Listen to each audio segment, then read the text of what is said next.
Tiek kino kritikai, tiek žiūrovai kasmet nuoširdžiai sako, jog lietuviški filmai eina taip sparčiai pirmin, jog netrukus nebestebins, kai lietuvių vardai bus tariami garsiausiuose kino festivaliuose ar apdovanojimų ceremonijose.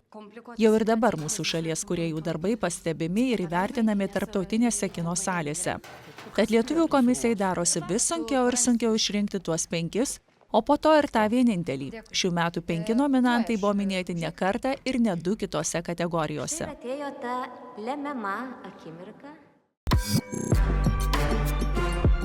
Linos Lužytės ir Nerijaus Mileriaus filmas Džohatsu nacionaliniuose kino apdovanojimuose Sidabrinė gervė gavo 7 nominacijas. Kriminalinis trileris pastebėtas ir tarptautiniuose festivaliuose. Džohatsu tai japoniškas terminas, kuris reiškia išnykusius žmones. Filmo draminė įtampa ir šalčiu persmelkta erdvė žiūrovą įtraukia į detektyvinį labirintą. Tai yra kelio filmas ir tai yra egzistencinis kelio filmas su detektyvo elementais. Jinai buvo atėjus atpažinti savo vyrą. Ir jinai atpažino. Bet man atrodo, kad nepamelavo. Maloniausi komentarai, kuriuos pasakė žiūrovai, tai tikriausiai buvo, kai žmonės priėjo ir pasakė, kad ir mes kažkada arba dažnai pagalvojom, kad norėtumėm dingti. Saulės Bliuvaitės filmas Akiplėša prestižiniame Lokarno kino festivalyje pasiekė absoliutų pripažinimą. Filmo vardas net 4 kartus tartas kaip nugalėtojas, įskaitant ir geriausio filmo kategorijoje. Paaugliškų svajonių ir bandymų pritapti idėją nagrinėjantį filmą ir kituose tarptautiniuose festivaliuose lydėjo sėkmė. Nacionaliniuose kino apdovanojimuose Akiplėša minima 13 kartų. Daug gal tokio pasirašymo psichologinio buvo, bet apie tą darbą su paaugliais ir apie pagrindiniam aktoriam, kaip jas įvesti į tą filmą, kaip paaiškinti tos personažus, kaip įtraukti į kūrybinį procesą, kad jos nesijaustų tarsi kažkokiais įrankiais, per kuriuos įgyvendinamas filmas, o labiau jaustųsi, kad jos irgi prisideda su savo idėjom, savo matymu. Koks iš manęs modelis? Bet tu žiauriai gražiasi. Buvo ne vienas atvejis, kai tiesiog prieidavo kažkas po seanso. Atrodo, kad tos frazės tokios pasakytos ne tiek ir kažkokį santykį sukūrė tarp manęs ir tų auditorijos narių. Nežinau, man tai kažkaip labai... Atrodė tada jau nesvarbu viskas, tie prizai kažkaip, tai yra svarbiausia, kad tas tiltas kažkaip nutiestas buvo tiesiog. Tame pačiame Lokarno kino festivalyje pastebėtas ir už geriausią aktorių komandinį darbą apdovanotas filmas Sesės, o režisierius Laurynas Bareiša pripažintas geriausiu režisieriumi. Drama, kurioje žiūrovas vedžiojamas laiko kilpomis, laimėjimų, nominacijų ir daug gražių žodžių gavo ir kituose tarptautiniuose festivaliuose. Sesės pretenduoja į 12 sidabrinės gervės statulėlių. Šis filmas yra...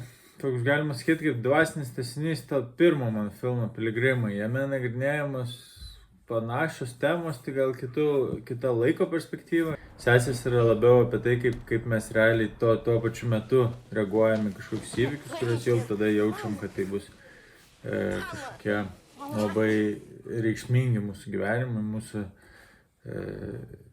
šeimai. O per vidurio amžiaus krizę ne Porsche reikia pirkti? Tai kai bus vidurio amžiaus krizė, tada pirksiu Porsche.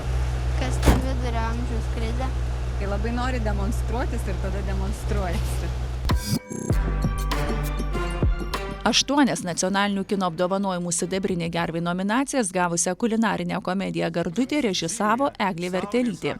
Režisierė aplankė visas Vilniaus valgyklas, kad perprastų virtuvės gyvenimą. O televizijos gyvenimas jau iš anksčiau Eglei buvo pažįstamas. Visuose pirmuose filmo rodymuose aš dalyvavau, pirmuose 3. Ir filmą žiūrėjosi labai linksmai, žmonės reagavo labai šiltai, po to gavau nemažai šiltų atsiliepimų. Tai mes esame šefės iš Le Gardutė ir mes jums pristatysime mūsų geriausius receptus iš mūsų prestižiškiausio restorano. Šiluma, kurią filmas duoda, jinai grįžta atgal. Tai tas filmas man iš tikrųjų yra apgaubtas labai labai gražių ir šiltų emocijų apie viską. Daugiausiai 14 sidabrinės gervės nominacijų gavo filmas Pietinė kronikas. Igno Miškinio režisuotas filmas taip stipriai pagavo 90-ųjų nuotaiką, kad net menkiausia detalė tais laikais gyvenusiam žiūrovui sukėlė prisiminimus. Nebuvo, kad nebūtų iššūkių. Tiek ruošiantis, tiek filmuojant. Ta prasme, jeigu reiktų įvardinti, ar kažkas buvo tokio nekasdieniško, tai kiekviena sekundė buvo nekasdieniška. Klausyk, o tu idiotą skaitęs? Net pats mažiausias tarps yra tarps. Į dabar tą tarpą, katruo beveik nebuvo, įveikti buvo ne ką lengviau.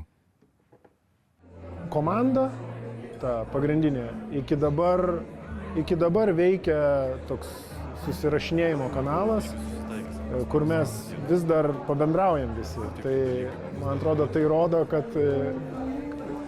koks laimėjimas yra tas, kad skirtingi žmonės susijungė ir tapo viena gauja. Tad lieka esminis klausimas, kuris iš šių filmų laimės ir užsitarnaus geriausio 2025 metų ilgametražio vaidybinio kino filmo vardą. Atleiskit, aš nesuprantu, apie ką jūs. Ką tu čia klausinėjai? Apie ką tu? Čia vieša informacija, iš kurių sužinojęs. Žinot, kažkaip visai man ir pradeda ir šios konkursus patikti.